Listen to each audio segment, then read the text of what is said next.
Hi everyone, it is Steph and Vicky from Club to the Moon, and today we are going to be talking to Sarah Waller, who is the founder of a Cape Town and Johannesburg-based community business. Community-based business is probably the better way of putting that. Yeah. And we're very excited to be speaking to her today about the power of community and community building, and also your experiences running a business as a woman, trials, tribulations, the great things. Everything that Hopefully comes just the along good with that. things. Amazing. So let's start with a lovely intro about you, both about yourself a little bit, and then of course this incredible company, Socially Gathering, that you have created. Yeah, well, thank you so much for having me on the pod. Absolutely. So keen. So I'm originally from Durban, and I moved to Cape Town to study like 9 years ago now, I think. Oh, gosh, 10 years ago. I know. Wild. It's so crazy. I hit those like age realizations where I'm like, shit, I'm old. Same. So I moved here 10 years ago, and the last 4 years I've lived in between South Africa and Indonesia. And while living between the two, I obviously lost a lot of the friends that I had in Cape Town, and then naturally a lot of them moved overseas or moved to Joburg because everyone decides to go to Joburg. And in that whole move, I replaced them. I came here from Joburg. It's an exchange program. It lasts about a decade, don't worry. as long as you're here now. But when I was going through all of that move, I kind of came to the realization that I needed to be more based in Cape Town. My partner's based in Cape Town and needed to settle back in. And when I was moving back from Indo, I was so anxious and so nervous about moving back because I just didn't have the support group of friends that I'd had before. To be fair, I was never really someone that had friends. So I wanted to find like a way to make friends, but I didn't want to do it in like a co-ed environment because I am a very like loud out there person that quite a lot of the time like guys will misconstrue it as me like being flirty, but I'm So not. real. Yeah, I'm literally just Being trying friendly. to be your friend. Yeah. So I didn't want that like awkward environment where I was like, I'm not hitting on you, but I'm Like- trying to be friends with the girls here. Yeah, you don't Yeah. always want to do that disclaimer. It's kind of irritating because it's Yeah. also like an awkward thing to have to ask. Like, what are your your intent? Literally. I was telling Vicky I went for dinner with this guy that I wanted to be friends with, and it was like unclear if he would want to. And I remember I was telling Vicky yesterday, I just eventually like plucked up the courage to just turn to him. I'm like, what are your intentions with me? And I felt terrible because he choked on his food. So exactly, it's great to. We get it. But I mean, like whenever I was in Indo, I used to wear a wedding ring. I'm not engaged. I'm not married. I But do was, the same. Yeah, I was literally like, so So, what are your hobbies? yeah, what do you do for a living? Oh, my husband, and like, So I was very tired of having to do that, and I just wanted to be in an environment with girls, which is why Socially Gathering is only female-based community. And the intention of starting it was to create spaces where adult females could make friends. Because when you're studying and when you're in school, you can make friends really easily because you're forced to see that person every single day, regardless of whether you like them or not. When you're an adult, it's super hard to make friends outside of your business. So that's why it started.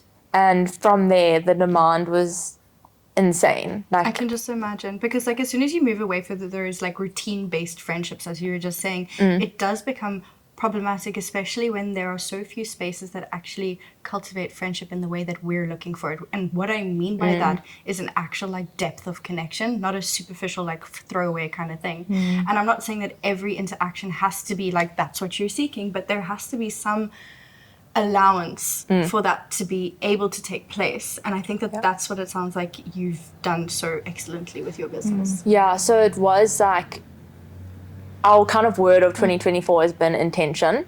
So I've got a co-founder now, Sav, who's based in Joburg. She's running the Joburg branch of it. And she's incredible. Love her. Shout out Sav. You suck. Like such a weapon of a woman.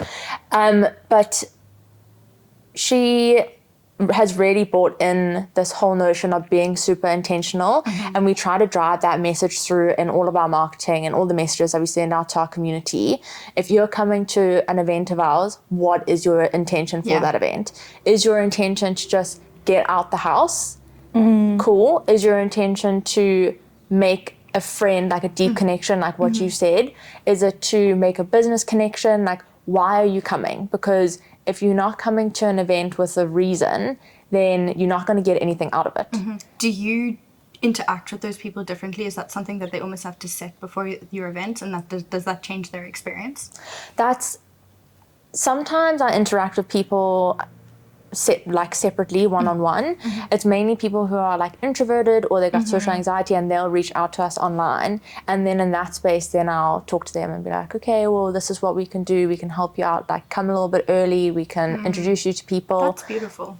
But most of the time it's just the messaging that we put out there, like people know, like come with your intention. Before every event that we do, we'll introduce ourselves, reintroduce social gathering, and then say like, set your intention, like why are you here? So when you run that intro, give us a little, what does that look like for the girls if they were coming to one of your events?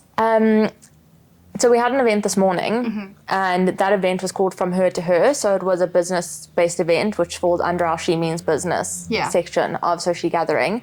And the intention of that event was to speak about bravery in business.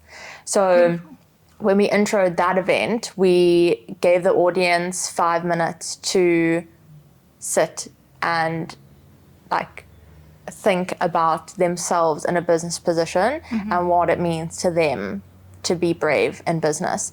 And then we enter into the panel that we had, and we do Q&As and et cetera, et cetera. So beautiful. I am so curious as to what people said, but I will not impose on that space. I will attend. They do it like in their heads. We actually don't ask them. There's no feedback. Okay. Yeah. But I'm sure it filters through in a different kind of way. That's very interesting. And that kind of leads me on to this next kind of space that I really wanted to speak about, because I think as a woman in business and a woman existing in this world, often in society we are pitched against or opposed to one another as competitors rather than collaborators. And I can imagine that specifically like in a business context, that sense might heighten a little bit. Yeah. What are your thoughts about that, and how do you, I don't know, I suppose balance that within your space? Navigate. Yeah.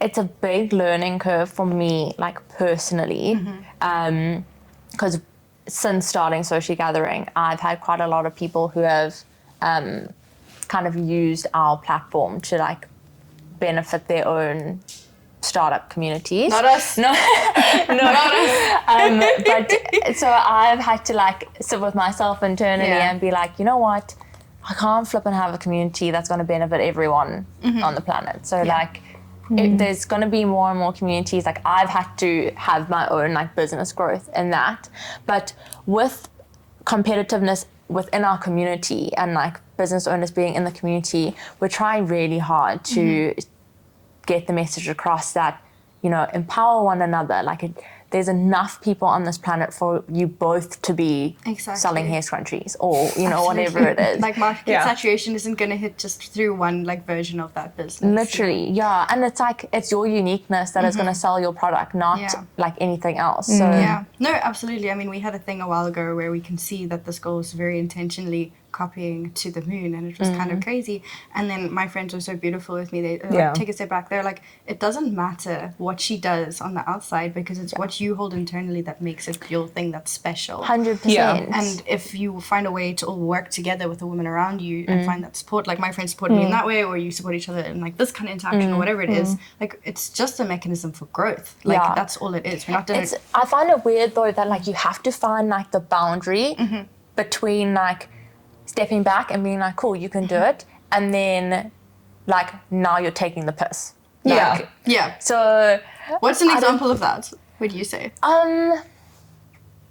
Like, so we had someone that I messaged them and I was like, love that you're building a community, really amazing, would you mind maybe just like not using our exact terminology in marketing? So kind. That is so sweet. I don't think that's a boundary. I think that's very cut and clear. That was your space to claim. Yeah. That's wild. And then she was like, oh my gosh, I'm so sorry. Fast forward to today. Yeah. Like her promoting previous events are from videos that she's taken at our events saying that they're her events because she attended the events. Yeah. Okay. Yeah, and that's an anomaly. I don't know people who behave that way. Okay, I do. They know you. But anyway, Yeah. there are always going to be So people then it who- does come to a stage now, like, she's been blocked. She can't see any of our Yeah. content because I'm just like, it's not, have some originality. Yeah, absolutely. And like, while I think I even, when you posted that TikTok, because now I remembered in my brain, I was like, imitation is the like greatest form of like flattery. Because it 100% is. I remember that interaction. Now it's coming back to my brain because I was like, same girl, things are happening too. Yeah. Someone was like, rat them out. I was like, No, we don't name and shame. We just like, that's for karma to deal with. We move forward, we channel forward, and we take it as a compliment. But it is that way. I think the biggest thing to take away, don't behave like this to other women. And I think what was, I still remember when we're going to call it the copycat event happened, you know, kind of a couple months ago, weeks ago now. I remember Vicky and I talking about it, and I remember saying, you know, you don't have anything to be afraid of, even though it feels really, you know, horrible, because nothing's going to come of it because they don't have any heart in it and they don't have any vision. But at the same time, it's also this heartbreak of like, if you really cared about this, you could have just come to me and we could have worked together, you know? Like, why did you have to do it like this? Yeah. So I think... Yeah, and I'm all for, like, people coming to me and being like, oh, I've seen that you've grown a community, like, how have you done it? I'll 100% sit with you and be like, okay, well, we did this, da da da da. What are you doing? Like... Masterclass is coming from Sarah. Yeah. No, but like, and that's 100% something like I want to speak to you about, because we're in the much earlier stages of doing that. So I think while we see the same value in building community and our orientations might be slightly different, it's something that I am on the learning curve of. So not just for my own personal business growth, not just for you, not just for women, but like collectively, what has been the most important thing when it has come to like learning about why we need community as women and what women want within that community? I think when we look at women, and like what your previous question was, is we've always been at competition with each other. Whether it was like, who's the prettiest, who's gonna get the guy, in all of the rom-coms, it's like, girl, try to get one average looking guy. Like, it's always like, you put it against each other no matter what. And like, then when we started entering the working world, it was, there's only one position for women. So like, it's a scarcity problem. Yeah, you gotta like work your ass off or like murder someone to be get that position. the one woman. Yeah. So I think like, because of the history of women, we've always been against one another. And I think the biggest point of community for women is breaking down those barriers and saying we don't need to act like that and we don't need to be like competitive with one another anymore. We can actually come together and support one another so that we can grow and then take over the world. So like Don't tell them. Yeah, no, sorry. Well, domination plans coming soon. Exactly. That's actually what the whiteboard is for. Afterwards, when we stop filming, you're going to sit with us and write out the world domination plan. But Yeah. Don't worry. We have 4 different color markers, so we're good. We got I this. don't know if you we like a only need highlighter. 2. Okay, just 2. Yeah. Okay. She's got a simple plan. That's crazy. Okay. That's impressive. Can't wait. Thanks. Okay. But I think that like when we still need to understand like creating community for women is still something that's very new. And like not a lot of people are, I don't want to say open to it, not a lot of people are confident in joining a community. That's been like one of our things. Like our introduction to attending event time is like a couple months. Yeah. And it's because women are still trying to build up that confidence It to is actually scary. come. Yeah. Yeah, it is. It is scary, and I think it's also something that we're not used to seeing. You know, we're not used to seeing a thing of like, hey, come make friends with strangers at the promenade. And it's like, oh my God. Like, and I feel like, you know, making friends as an adult is so much worse than dating, because you're like, oh my God, does she like me? Like, did I say something stupid? When Vicky and I became friends, it was because we met at a braai and I was like, oh my God, I'm obsessed with her. Be cool, be cool, be cool. And then like afterwards, like I followed Vicky on Instagram for a while and I kept like thinking like, I really hope she thinks I'm funny. And like every now and then I'd like send her like the perfectly crafted meme or reel and I'd be like, okay, is it too weird? Like, are we at that stage yet? And then way more thought into my friendships than like men. And then I still remember I said eventually, like I remember saying to one of my friends, I was like, she invited me over to her place. Like, I'm going to hang out with her. What do you think I should wear? And I was like, I literally have goosebumps even thinking about it. I was like, oh my God, what if she hates me? What if, like, but she laughed at my joke the other day on Instagram. Like, oh my God, she liked one of my stories. And it's like, it's so funny because, you know, like you say, it's something that we're still kind of building up the confidence to do. And I also think, you know, another angle of it is that not a lot of people know how to do that in a, like, as a business, right? And that's an interesting thing as well, is it's one thing to say, oh, we're going to start a community, but it's a very different thing to kind of like meld that together with like a bigger project that is actually also got business elements to it as well. So it's it's really, really interesting for you to kind of be one of the pioneers, you know, locally of that kind of because you want to put your heart into something, but something that can also sustain you. Exactly. Yeah. I think touching on your first point is like, people don't know how to be friends. Like, it's so true, because we put so much work into like boundaries about relationships and things, but not fuck a relationship. Red flag, green flag with the person you're dating, blah blah blah. But it should be red flag, green flag with your friends. Like, what your boundaries are with your friends. I had this girl come to the second promenade walk, first and second promenade walk that we did. First promenade walk, she like sussed out the scene. Second promenade walk, I offered her a lift home. In that car, she was like, "You're really cool. I'm really cool. Like, we get on." She was like, "What are you looking for in a friend?" And I was like, okay. And then I asked her the same question, and she was like, "Great, I feel like I can provide that for you. That's crazy. Do you feel like you can provide that for me?" I was like, "Yeah, that's cool." She was like, "I don't need to see you every day. I don't need to message you every day, but like, we can go for coffee every now and then." I was like, "I love you."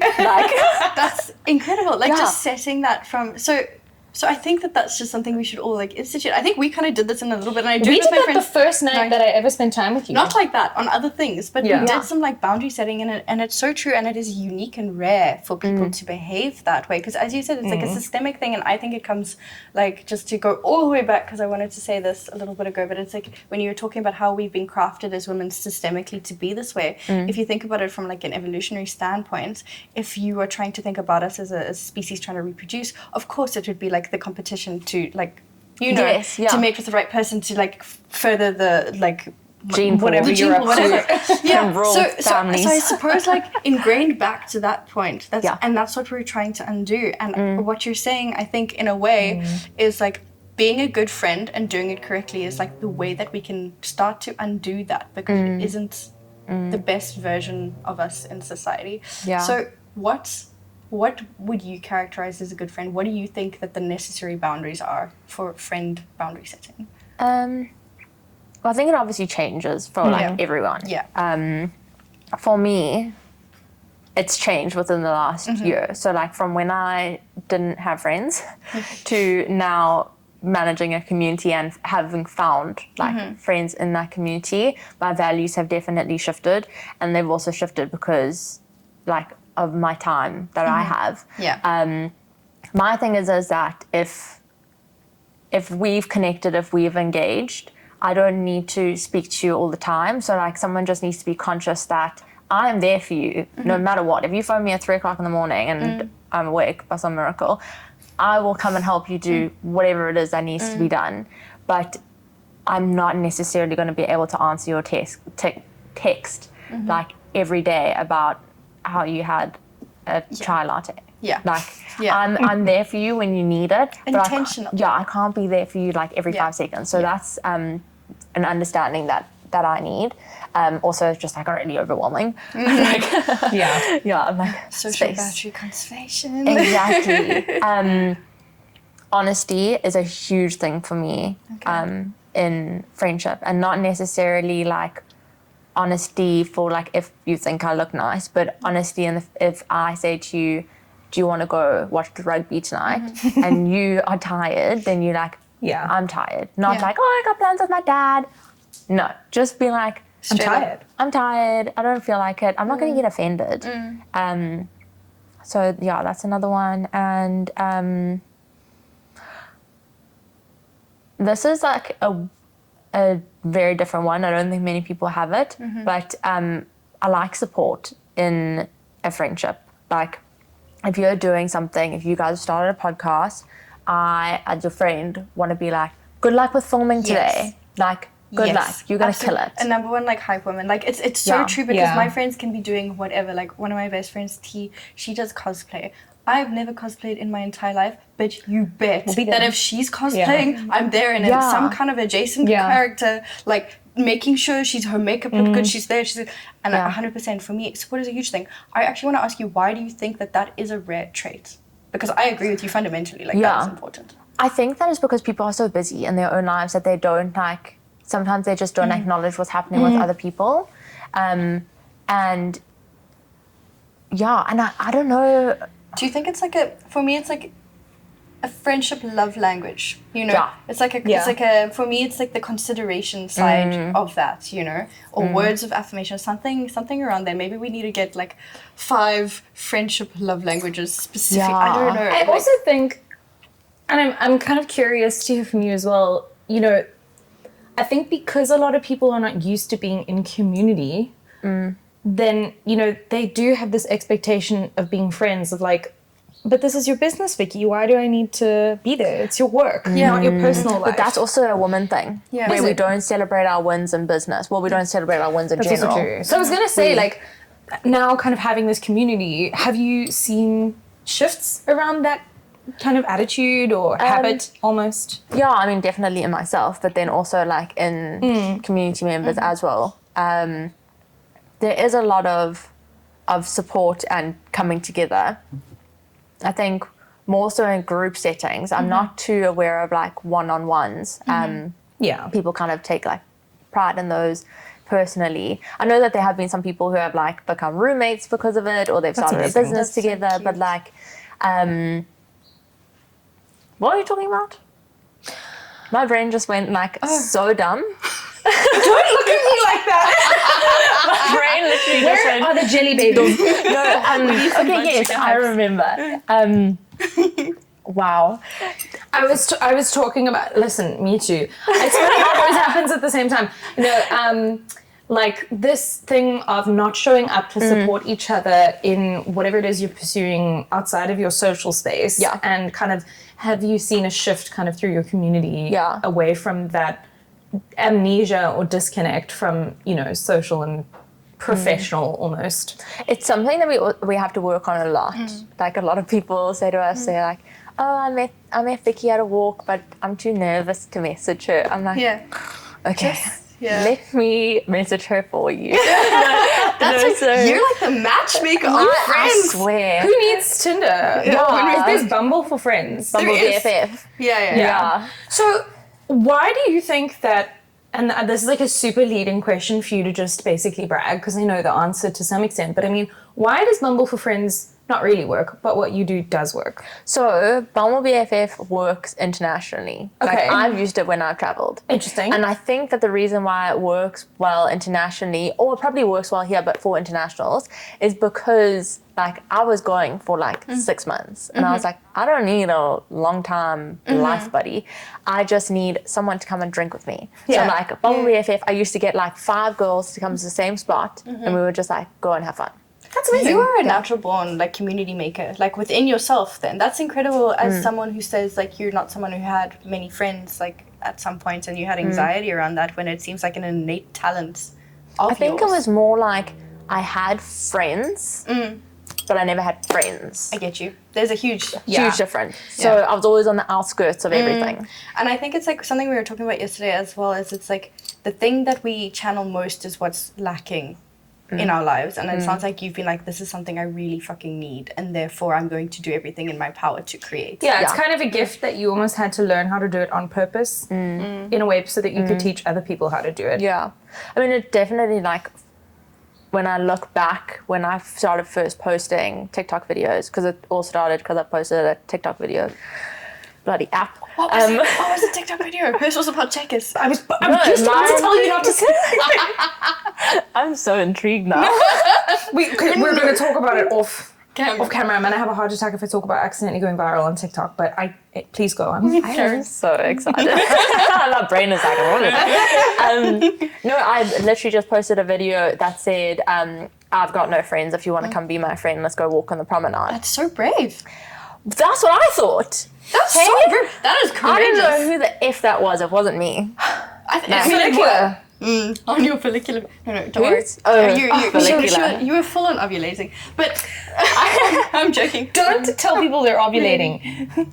I've learned. Is that appropriate? Like if someone went up to you and said, you're ovulating, If it was a woman who was a I friend. would be like, how do you know? What's my tell? Yeah. That's a what's good my point. tell? Yeah. Because it's like a sleuth mechanism. Anyway. Sorry, Okay. we're distracted. Yes.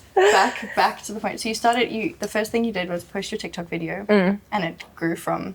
You took a leap of faith. Yeah. And I think it was because I was so desperately like depressed and feeling alone that I was like, The ether. girl needs friends. Yeah. And then so posted that on TikTok and the response was wild. Like the messages insane. that I got, like there were so many people that were saying like, I feel the same way. And then when you have like 100 people saying they also feel lonely. What did you say in the message? What was the video? I'm so fast. Yes. My video was literally like, I think I even just said, I am so lonely. Do you want to come and be my friend? Do you think it was like the power of vulnerability that was what you did differently? 100%. Okay. 100%. That's interesting. And it also, it was the vulnerability, but I think my vulnerability also tapped into other people's It was that, like, vulnerability. Do you think it gave people the space to say, I feel like that too, where they 100%. normally would have just kept it to themselves? Yeah. Yeah. Like So I sorry. Yes. No, I was going to say like the number of messages that I got in my DMs about like stories of women who had lived in Cape Town for like several years and hadn't made a single friend. Yeah. Or it's a common story. It is, Insane. and for me, I mean, I've lived here my entire life, and I've only made female friendship this year. Like We're not from Cape Town. and that for me is so bizarre. And I'm like, I'm a very lucky, yeah. I'm a very introverted person, and I've been found you. I've been very like siloed my entire life. Yeah. Or at least that's where like I've had friends for sure, but I've never felt the same things about friends that I do now. Yeah. And it's interesting because previously when I was lonely, it felt like I wanted to seek out like male companionship because that's what the closest thing to that depth of connection felt like. Since experiencing female It's also friendship, what you see in the media and movies. since experiencing female friendship, that is what I want to lean on. Now I call the girls. I'm like, guys, and they show up. I was not crying the other day in the waterfront. It was disgusting for 5 hours. And She's a very pretty crier. I'm I not. was so jealous. I'm not. I disagree monumentally. But it was so crazy because like past Vicky made a very different decision. hey guy. Yeah, please come. Yeah. I want to be pretty. But it's so interesting because I don't think that women understand the benefit of a female friendship until you've got one. Yeah. So it's really hard. Yeah. Like you have to show them what's in the club before they're even there. Yeah. How do you do that successfully? Like, how do you actually get people to show up to what you're doing in the sense that people are afraid, people are very busy? You know, what do you feel like is something that has kind of helped your community become kind of magnetic and energized and, you know, kind of pulled people in? Vital. You know, it's vital. Yeah. I mean, there's the kind of vulnerability element, but what are some of the other ingredients in the soup that you feel like you're creating? I think this is quite specific to a social gathering as apart to like community in general. But I think with social gathering, one of the biggest things that I wanted to focus on is getting rid of that mean girl energy and like that whole like you can't sit with us. So like our slogan is actually you can sit with us. I love that. So Can I swap seats? yeah. I sit with you now. Do you want to sit with me? But yeah, so a lot of the time I think we don't go for female friendships because we've had a negative experience in our upbringing. And I wanted to just like step away from that feeling that like you have to be an it girl to be a part of this, or you have to look this specific way, or you have to be able to like, I don't know, paint like Van Gogh and this harmonize with Very specific. Yeah. I don't know. Go I was on. just. You truly have something to I say. got a new TV and I've got an art feature. That's why. Is that Samsung TV? No, I didn't drop that much. Okay, because we were at the Decker X and wow, this lady, we bonded with her. But it's because we The TV lady, to be because, clear. okay. because We make besties. Because that's the thing. We've been on this mission to make besties in random places because as someone, I know this sounds so crazy, to bring up, but it's like, and it's really unimportant except for what I'm about to say, is like, I don't drink, which means that a lot of social activity is built around drinking culture. I wanted to bring that up, yeah. So when I saw your platform, for example, and I was like, that's so incredible. It's not centered around, you know, engaging in Staying up late. because I'm not up Yeah. late, and I don't drink alcohol. So for me, it's like incredibly difficult to find unless it's like around like fitness. And sometimes I don't want fitness. And I'm not a fitness girl, right? So for me, when I moved to Cape Town, it was like, everyone was like, join a church, join a running club. I was like, or go drinking. And I was like, But that for a was, variety that's of the whole reasons, thing. I don't feel super safe in these three spaces for my own reasons, you know? Yeah. So that's where something like social regathering is just like, whoa, okay, this is actually like a safe, refreshing space where I can breathe. But that's the whole thing, is that like there's so many communities. Love the communities out there, like keep doing what you're doing. But I felt like it was quite specific to a specific type of Cape Townian. Exactly. Where like I didn't want to go and join those communities because I felt uncomfortable because I'm on the outskirts. So I wanted to create a community that any woman in Cape Town could come to. Like, you didn't have to act a certain way, dress a certain way, look a certain way, come from a certain background. Share a certain like, interest even. Exactly. Like, you coming to find all of that there. And then because I've marketed myself as being something so inclusive, I now have to make sure that the events that we have, we've got free events, we've got ticketed events, we've got events that have an alcohol option, but we also have non-alcoholic options. There's events that are at halal-friendly restaurants, events that aren't, like, because we are inclusive. I think that's so beautiful, because I think what you're doing on a greater level is what it means to be a good friend, which is being accommodating and considerate. Like within like the fundamentals of your business structure, and that's really, really beautiful. So I just like just from girl to girl, well done. Thanks. That's kind of amazing. And I think coming from my perspective now, to bring the two together is like Club to the Moon. Well, to the Moon, I always put the club in front of it. Is very new in this kind of space, and it does have a center, and that is around health. But I think that health connection is, well, building connect. It's still that idea of building connection, and it's still that idea that you actually touched on about your first TikTok video, and that's resonating with an experience that you thought you were previously having on your own with someone else. And like that's kind of like where magic kind of happens, and it's like, oh no way, you too, it's like that human experience. And I can imagine you see that little moment of magic happen quite often. Are there any like experiences like that you'd I mean, I got a message this morning. I posted on our Instagram story. This girl had messaged us and said, I came to your dinner club last week and I really liked like 3 of the girls I was sitting with, but I'm too nervous to message them. So I screenshotted the message and I posted it on our story. Name and love? I don't know. Name and connect. You truly are a matchmaker. Like, people need to come to you. You're a magician. You know when they have those quizzes where it's like, come and tell me everything about you and I found you your perfect romantic match. You are going to do that. You're going to find the perfect way to like sleuth and quiz and bring like the perfect girls together. But when I posted it, on top of it, I said, this is your reminder to message the person you liked at our event. And then the next slide, I did a poll and I was like, did you message them yet? That's adorable. That's very cute. Like a reminder, but go do it now. Yeah, but also do it because intentionality. Yeah, just do it. Like, come on. But I think that's also something that I've learned from this is like, just do it. Like, just do it.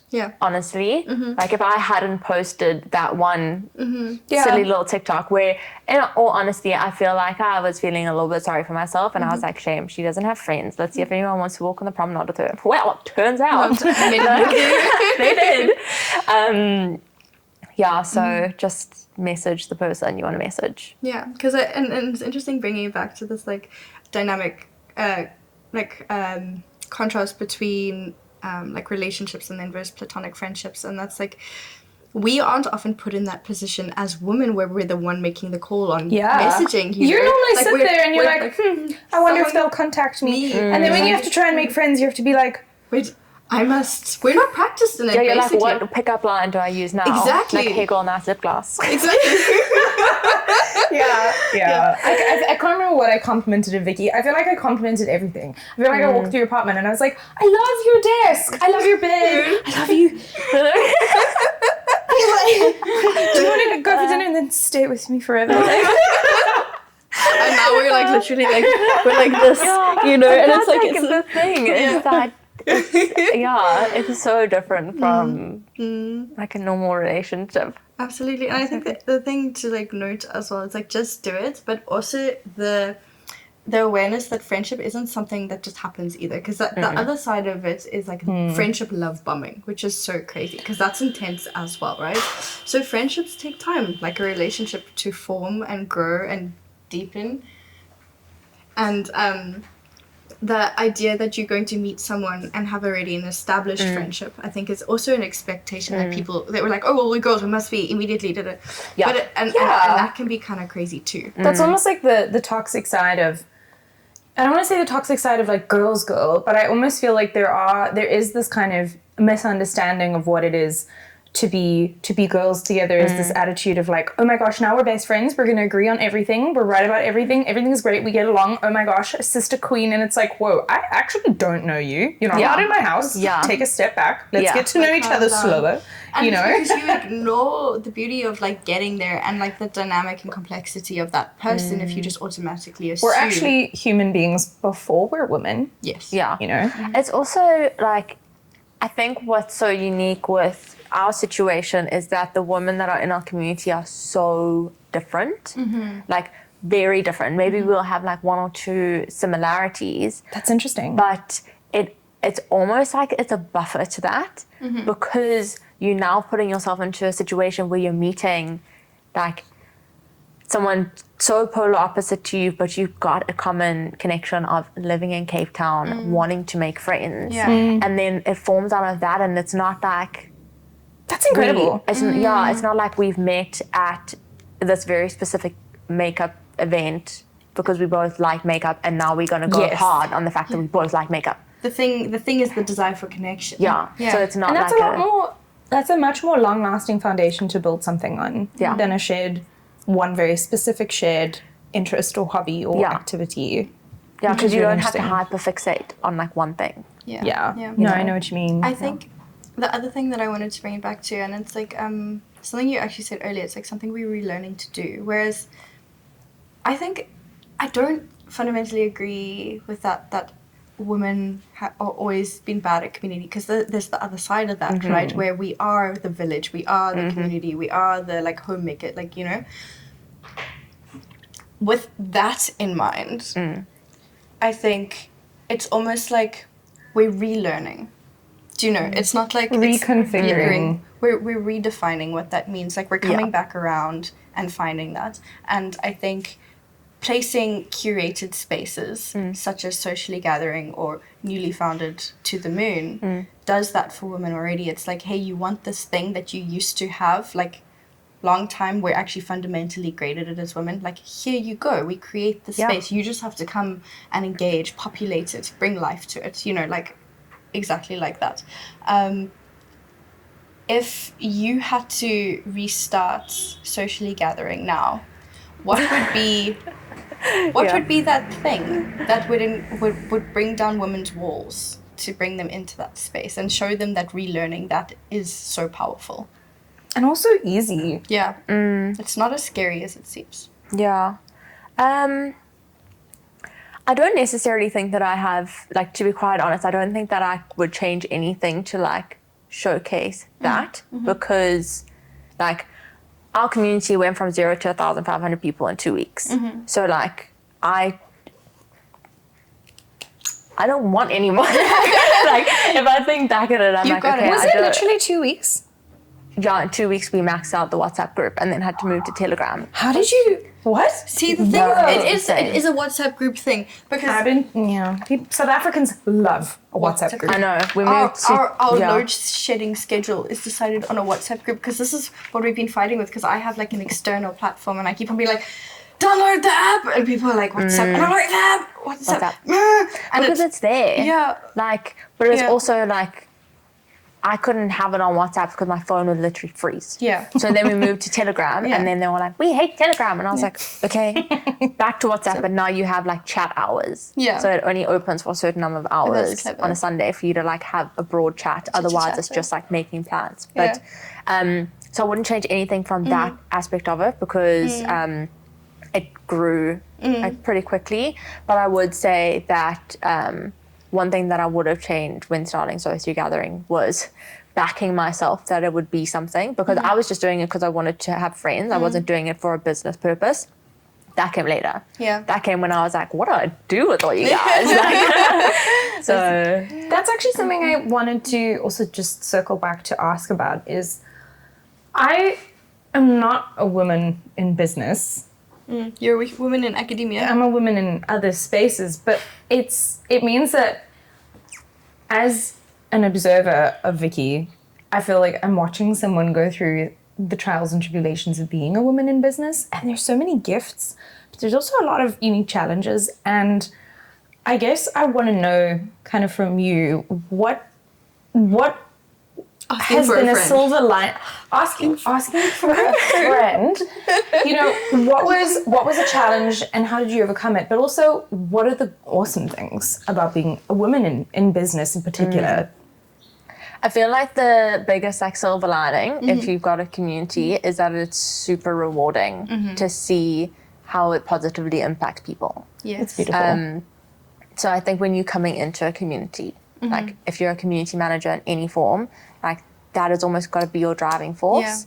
Like Social Gathering is so much bigger than me. Like yes, I'm the person that speaks about it, but it's the fact that, you know, community has helped people. Yeah. So I think that is like you've put it in the heart into like facilitating, but yes. Yeah. I get that, and it's like I resonate with that as well, because it's like even though they don't know it yet, the girls of Club to the Moon, I would do anything for them. Yeah. Like I've personal stuff, it's like I've been living not the softest life to make sure that this does happen, because that need for community is way greater than me. And it's not about a legacy that I leave for myself as Vicky. It's the legacy that I leave for the woman and the community building that goes forward after that. And I think that's something that we definitely share in heart and in Soulfire. Which is of course why I was so drawn to you, and I was like, please let's just have a conversation. But thank you for bringing that energy to here today. I really yes. Allowed one more question. One more question. I, again, as like a kind of observer, what actually is community management? Like, what does that look like? If we were in an elevator and I was like, please, I'm so desperate to know this before I go, what on earth does it mean to actually manage a community? Okay, so first, community management is a digital marketing term as well for like managing an online community, which is a ball ache. I have to do that in my like normal work. But like community management in the sense of like operating a group of people, it is a lot of admin. I don't know how to describe this, but it is just making sure that collectively you're creating a space where someone is feeling like they belong, like they have the safety to be able to speak about things, and that they are protected, and that there is no bullying going on, and that people aren't misusing the community. So it obviously depends community to community and what platforms you're using, but my community management is basically making sure that no one is bullying or sending like advertising or marketing on our WhatsApp groups, and then on social media it's just making sure that I'm everyone's bestie. Well, it sounds like you've done an absolutely phenomenal job of exactly that with the way that it is functioning. Congratulations. It's beautiful to see another woman do something that, I mean, as we said, like same mission, different orientation to it. Like that's very aspirational for me, and I appreciate you sharing out your wisdom. But it's very important for me and the girls listening today to know exactly where they can find you and what they can find when they find you. So we are on Instagram and TikTok. If you message me on TikTok, it will take 10 business days for me to reply. That's few. At least she's communicating her boundaries. Yeah, well, like I'm only allowed to send 100 messages a day. So it's like, I can't send more than that. So I'm on the back burner at the moment. So best way to get in contact is on Instagram. If you are a business or you want to collaborate with us, email us at hello@sociallygathering.com. And if you want to join our WhatsApp groups, you have to message us on a social media platform that you use so that we can vet you to make sure that you aren't a creepy man trying to get in. Yes, absolutely. Amazing. And in terms of being a part of that community, because that's the important part, like how do, not the important part, but a key piece of information, what does that entitle them to? Apart from besties. So it's the discussions, it's the events. Yeah, so we've got you welcomed into our WhatsApp group, and our WhatsApp group, we've got 3 groups. We've got an introduction group where you can just intro yourself, and that's your opportunity to speak about your business. Then we've got a Let's Hang Out group. So if you post on there and say, I'm going to Hudson's to watch the rugby, then people can say, oh, I'll come join you. Yeah. Amazing. And then we've got a big chat that opens on Sunday, which free for all, you can talk about anything that you want. It gets wild, especially if someone's going through like the most. It's like a therapy session. And then sometimes we have events that we only post on the WhatsApp group because we know that it will sell out and is popular. So that kind of gives you like the inside line to those events. VIP. So it's like you have, you know, first access. Yeah. First And dibs then- on events. Yeah. And then otherwise everything else is posted on our social media. Okay, beautiful. Yeah. That's Amazing. That's incredible. Thank you so much, Sarah. Thank you for joining us today. You're going to hear from me. guys. And me. Join the group. And join the club. Yeah.